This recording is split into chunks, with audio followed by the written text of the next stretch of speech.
Bonjour, je m'appelle Edouard Yobouno, professeur de sciences physiques et bienvenue sur ma chaîne YouTube, Edo Physique Chimie. La science pour tous. Aujourd'hui, nous allons parler des états de la matière. L'objectif de ce cours est que l'élève doit être capable de caractériser la matière dans ses différents états. Alors, sans plus tarder, commençons. Définition de la matière. La matière est tout ce que l'on peut voir, sentir, transformer et même utiliser. Ou encore d'autres termes, on peut dire que la matière est tout ce qui compose notre univers. La matière est bien sûr composée d'atomes. Et dans la nature, on retrouve la matière généralement sous trois formes ou trois états. Nous avons l'état solide, l'état liquide et l'état gazeux. Et chaque état a un critère distinctif qu'on appelle propriété. La propriété est un caractère distinctif qui distingue un corps d'un autre. Les solides. Les solides, ce sont des corps qui ont une forme propre et un volume invariable. Exemple, le cahier, la table, le caillou, le riz. Mais on les catégorise en deux. Nous avons les solides divisés ou réduites. Ces solides n'ont pas de forme propre et leur surface libre n'est pas plane parce que ce ne sont pas des liquides. Un exemple, ils sont formés de petites graines.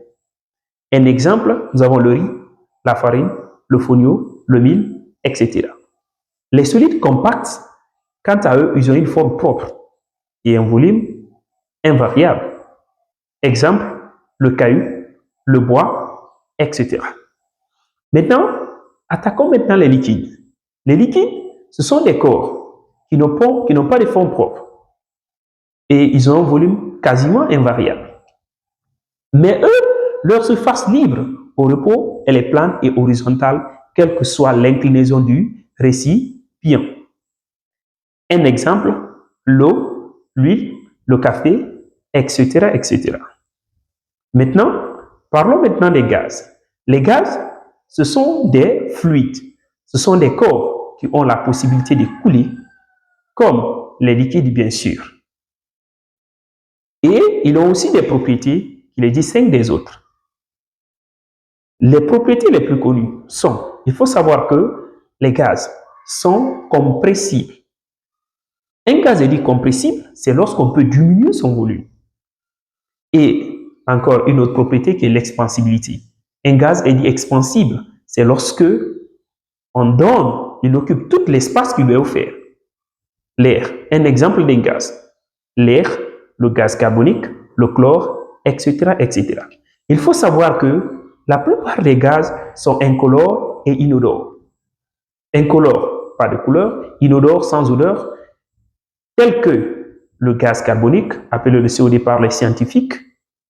Certains gaz ont une odeur, telle que le parfum, certains briquets, et certains gaz aussi n'ont pas d'odeur, tels que la vapeur d'iode ou le chlore, dont le gaz est vert clair. Donc, voilà cela.